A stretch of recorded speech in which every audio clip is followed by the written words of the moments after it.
Habang tumatambay nga ako dito sa may duyang kasi sobrang init nga, ay nakita ko nga ito sa Chawat nga gumagawa nga ng bulaklak. Sakto, wala pang mga bulaklak dito baka guys. Kaya ito na lang. Kaya agad na nga rin pala ako tumayo para gawin ito. Yung ginamit nga lang niya dito ay kandila tapos sanga ng kahoy. Kaya tumayo na nga rin pala ako dyan para maghanap nga ng mga sanga ng kahoy. Tapos nung nakahanap na nga rin pala ako dyan ay inuwi ko na ito sa bahay. Tapos iniligay ko nga lang pala ito sa flower base na di na nga namin nagagamit. Iniligay ko nga lang pala itong sanga ng kahoy sa gilid tapos nagpabili na nga rin pala ako ng kandila. May nakita nga ako dito isang kandila sa bahay tapos nagpabili na nga lang pala ako ng 2 kandila. Hinalo-halo ko nga lang pala ito hanggang sa matunaw.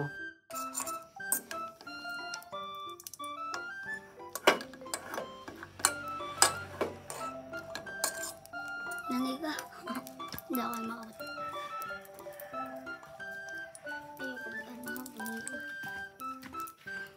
Delikado ang buhay. Nung natunaw na nga rin pala ito, agad ko na nga rin pala tinanggal yung pinakatali nito. Tapos sinalyan ko lang ito ng kulay red na lipstick para magkaroon naman ng kulay. Para nga tumigas itong kandila ay gumawa na nga rin pala ako ng tubig na may ice. Yung nakita ko nga sa video ni Chawat ay nilagyan niya nga rin pala ito ng dishwashing liquid pero ako hindi na nga. Nung unang try ko nga dito akala ko nga hindi ito didikit pero dumikit nga ito. Pero bago ko nga ito i-try, ipinalamig ko muna nga itong kandila para hindi nga masyadong mainit. Sobrang dali nga lang tumigas itong kandila kaya naman 2 beses ko nga ito binalik-balik sa kalan. Sobrang dali na nga rin pala itong gawin kasi hindi na nga masyadong mainit yung kandila. Sobrang seryoso ko nga dyan gumawa kasi madali lang nga itong masira.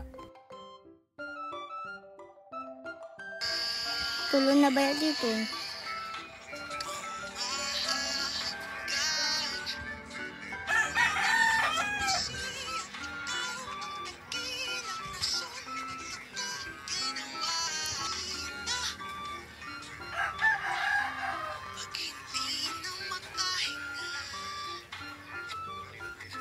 Sa mga time na yan ay unti-unti na nga rin palang tumitigas itong kandila. Kaya nahihirapan na nga rin pala ako gumawa ng bulaklak. Sobrang ganda nga nito lalo na pag nakita nyo sa personal.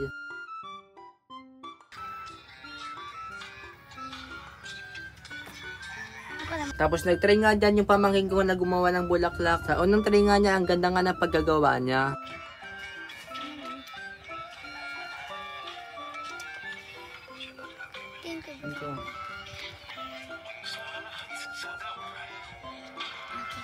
Sa mga time na yan ay binalik ko nga ito sa apoy para nga mas lalo nga itong matunaw. Tumigas na nga rin pala ito kaya naman ibinalik ko nga ito sa apoy. Mahigit 1 oras niya ako sa paggagawa ng bulaklak dyan kasi kailangan mo nga itong seryosohin kasi madali nga lang itong masira. Sa mga time na yan ay napaso nga pala ako dyan kasi sobrang init nga nitong kandila. Pero pinagpatuloy ko nga rin pala yung paggagawa ng bulaklak dyan hanggang sa maubos na nga yung paglalagyan.